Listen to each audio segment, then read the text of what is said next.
पर एक बार गौरांग आपसे भी व्यू लेना चाहेंगे Eicher Motors as a stock, as a company कैसे देखते हैं आप? क्योंकि देखिए एक तरफ तो सेल्स डेटा आए हैं हाल फिलहाल जो कि उम्मीद से काफ़ी बेहतर रहे हैं, रिकॉर्ड मंथली सेल्स हुई है 1 लाख के ऊपर की तरफ। बट एक जो दूसरा तर्क दिया जाता है गौरांग इस पूरी कैटेगरी को लेकर है, हालांकि ग्रोथ वहाँ पे देखने को ज़रूर मिल रही है पर साथ ही साथ कंपटीशन भी बिल्डअप हो रहा है और आयशर मोटर्स जो कि हमेशा एक प्रीमियम वैल्यूएशन होल्ड करता था उसको लेकर भी अब थोड़े से एनालिस्ट मानते हैं कि क्या ये आने वाले टाइम में प्रीमियम वैल्यूएशंस होल्ड करेगा या नहीं।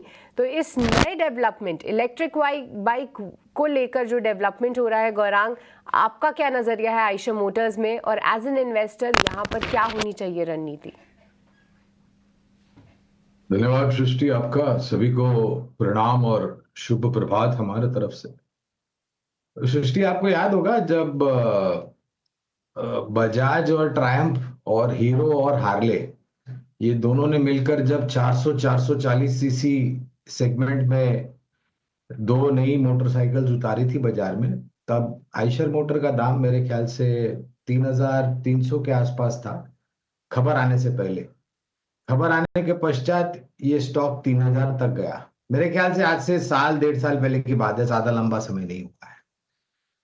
तब भी हमने यही राय दी थी क्योंकि काफी लोगों को चिंताएं थी कि ये दो नई अवतार में जो नई मोटरसाइकिल 440 सीसी सेगमेंट में आई है, इसको लेकर के रॉयल एनफील्ड या फिर आइशर मोटर्स की जो रॉयल एनफील्ड प्रोडक्ट है और जो भी प्रोडक्ट में ऑफरिंग है अलग अलग, वहां पर बहुत बड़ा मतलब इनको नुकसान होगा। लोग आइशर रॉयल एनफील्ड या बुलेट लेना पसंद नहीं करेंगे वगैरह वगैरह वगैरह। तो 3,300 वाला 3,000 हुआ और 3,000 वाला मेरे ख्याल से आज 4,900 के ऊपर कामकाज से कर रहा है। मेरे ख्याल से जो brand, power brand royal Enfield या बुलेट मोटरसाइकिल है, जिस प्रकार से लोगों में लगाव है इस मोटरसाइकिल के साथ, फिर चाहे वो बड़े शहर हो, टायर 2 टायर 3 सिटीज हो या फिर ग्रामीण और मध्यम ग्रामीण इलाके हमारे भारत देश के, मुझे नहीं लग रहा है कि ये सेगमेंट में जो मोटरसाइकिल रॉयल एनफील्ड की है आयशर मोटर्स की, इसको किसी भी तरह का नुकसान होगा, कोई भी आ जाए। ये नहीं भूलना चाहिए कि रॉयल एनफील्ड कई दशकों से हमारे देश में स्थापित है। ये कंपनी टर्न अराउंड कंपनी है, एक समय पर बंद होने की कतार पर थी, लेकिन फिर कंपनी ने अपने कारोबार की रणनीति को अलग तरीके से सोच विचार किया, जमीनी स्तर पर लागू किया और आज जो भी इतिहास है हमारे समक्ष है। अनिवार्य होगा हमारे लिए डिस्क्लोजर देना कि आयशर मोटर्स के ऊपर खरीदारी की हमारी राय है। तो रॉयल एनफील्ड मोटरसाइकिल्स तो ही इनके पास प्रीमियम सेगमेंट प्रोडक्ट, और मेरे ख्याल से इस साल या अगले साल ये करीबन 4 या 6 नए प्रोडक्ट और भी उतारेंगे बाजार में। इसके साथ साथ इनके पास आयशर ट्रक्स जो कि कमर्शियल व्हीकल है वो है। इसके साथ उनके पास वोल्वो जेवी है जो कि कमर्शियल बसेस जो भी हमारे देखते हैं वोल्वो रास्ते पे ये बनाते हैं। तो कहने का तात्पर्य है कि ये सेगमेंट जो है यहाँ पर शायद आने वाले समय में आपको थोड़ी भीड़ होती हुई नजर आएगी, लेकिन उस भीड़ के बीच में मेरे ख्याल से रॉयल एनफील्ड जो प्रोडक्ट है वो अपने आप में अपनी काबिलियत स्थापित कर चुका है। तो आयशर मोटर्स आज चलिए इस पे फोकस करेंगे। सभी तर्क वैल्यूएशंस क्यों प्रीमियम है, क्यों जस्टिफाइड है, ये सभी हमें गौरांग जी ने ज़रूर बताया। M&M पे आपका व्यू चाहिए। कोटक सिक्योरिटीज ये कह रहा है कि हम अपने टारगेट्स को 3300 से 3150 कर रहे हैं, लेकिन वैसे हम बाय रखेंगे अपने आप को उसमें। उनका ये कहना है कि इनका जो LCV वाला सेगमेंट है यानी कि लाइट कमर्शियल व्हीकल वाला सेगमेंट है वो थोड़ा म्यूटेड रहेगा। वैसे ऐसी कोई प्रॉब्लम नहीं है। ट्रैक्टर डिवीज़न को लेकर कह रहे हैं कि वहाँ पे रिकवरी हो सकती है सेकंड हाफ में, यानी कि जो अगली छमाही आ रही है। कुछ पॉइंट्स बोले हैं वो सब छपे हुए सामने स्क्रीन पर आ जाएंगे। सर एक बार आपका टेक चाहिए M&M, जिनके पास है और जिनके पास नहीं है, दोनों का बताइएगा। तो सबसे पहले तो हमारी बुद्धिमत्ता का अगर हम प्रयोग करते हैं डिप्पी, तो हमें तो 3,600 के लक्ष्यांक दिख रहे हैं महिंद्रा एंड महिंद्रा पर। देखिए जिस प्रकार से पूरे एसयूवी सेगमेंट में जो लॉन्चेस हैं कमर्शियल व्हीकल को लेकर के, जो भी बातें सामने रखी हैं, उसके साथ साथ जो ट्रैक्टर और एग्री इक्विपमेंट का कारोबार है। और अगर आप देखने जाए, तुलना करने जाए, 3 कंपनियां की आप तुलना कर सकते हैं जहां तक पैसेंजर व्हीकल कमर्शियल व्हीकल का सवाल है। वो है एमएनएम, मारुति और टाटा मोटर्स। hyundai तो अभी अभी लिस्ट हुई है, तो मैं उसकी चर्चा तो बिल्कुल ही नहीं करूंगा। और जिस प्रकार से बयान दिए हैं, जेवीज किए हैं इलेक्ट्रिक व्हीकल्स को लेकर के, जो बातें सामने रखी हैं, और परफॉर्मेंस अगर आप देखें तो ये जो 26,277 का जो सर्वोच्च स्तर निफ्टी ने बनाया था पिछले महीने, और वहां से जो गिरावट देखी हमने करीबन 24,150 या 200 के आसपास, इस गिरावट में अगर आप देखने जाए तो तीनों की तुलना में महिंद्रा एंड महिंद्रा एमएनएम कम गिरा है, और संभलने में भी वो पहले संभला है।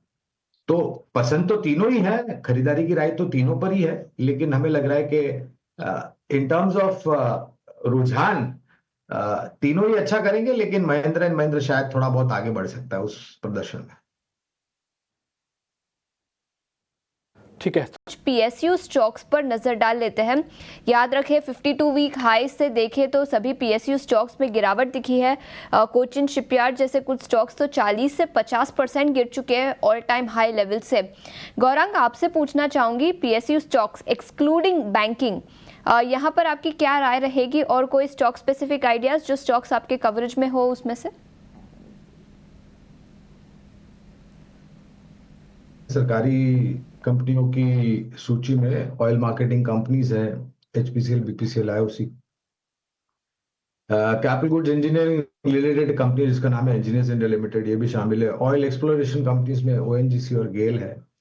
रक्षा क्षेत्र में बीईएल जैसी कंपनियां हैं जो हमारी खरीदारी की सूची में है। और हमें ये लग रहा है कि ये हाल ही में जो सरकारी बैंकों में और सरकारी कंपनियों में करेक्शन आया है, ये लंबी अवधि के लिए निवेश के लिए मेरे ख्याल से सही रणनीति होनी चाहिए। जी, आपसे समझना चाहेंगे आईटी पैक पर क्या नज़रिया बन रहा है, क्योंकि देखिए अब जो पूरी थीम है एटलीस्ट इस हफ्ते के लिए, आने वाले कुछ समय के लिए, वो यूएस इलेक्शंस ही हैं। और ये भी माना जा रहा है कि वहाँ पर अगर डोनाल्ड ट्रंप की जीत होती है तो शायद इमिग्रेशंस को लेकर जो नॉर्म्स हैं वो थोड़े से और सख्त हो जाए। ऐसे में थोड़े से आईटी काउंटर्स वीक भी हो रहे हैं। पर आपका क्या नज़रिया है गौरांग जी इस पूरी थीम को लेकर, और नतीजों के बाद क्या इस गिरावट में कहीं मौके ढूंढे एक्यूमुलेशन के?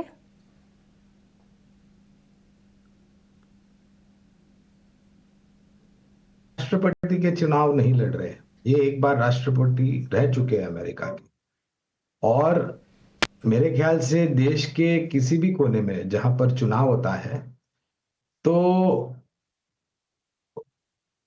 उस राजनीति पक्ष के जो लीडर होते हैं वो बहुत सारी बातें करते हैं चुनाव के पहले, लेकिन फिर चुनाव होने के बाद, और अगर वो चुन करके आते भी है गलती से, तो वो बातें बहुत आसानी से भूल जाते हैं।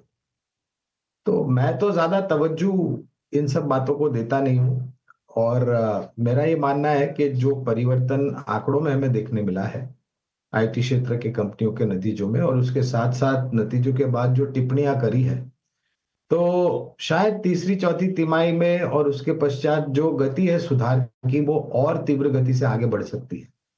और हमने ये भी देखा है, और ये भी वास्तविकता है सृष्टि, के पहली और दूसरी तिमाही के नतीजों के पश्चात काफी सारे आईटी कंपनियों के लक्ष्यांक में ऊपर की तरफ के दायरे आते हुए देखे हैं।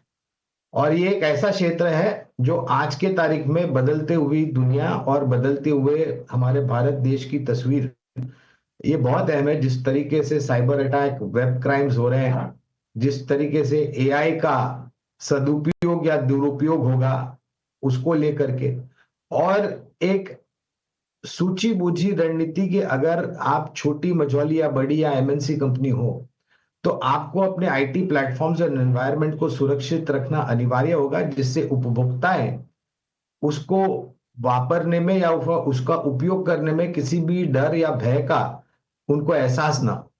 तो मैं तो मानता हूं कि पहले भी खरीदारी का मौका था 2 साल पहले, जब परिस्थिति बहुत ही नकारात्मक थी, और अब धीरे धीरे सुधार हो रहा है। तो मेरे ख्याल से और भी मौका है लंबी अवधि के लिए निवेश करने की।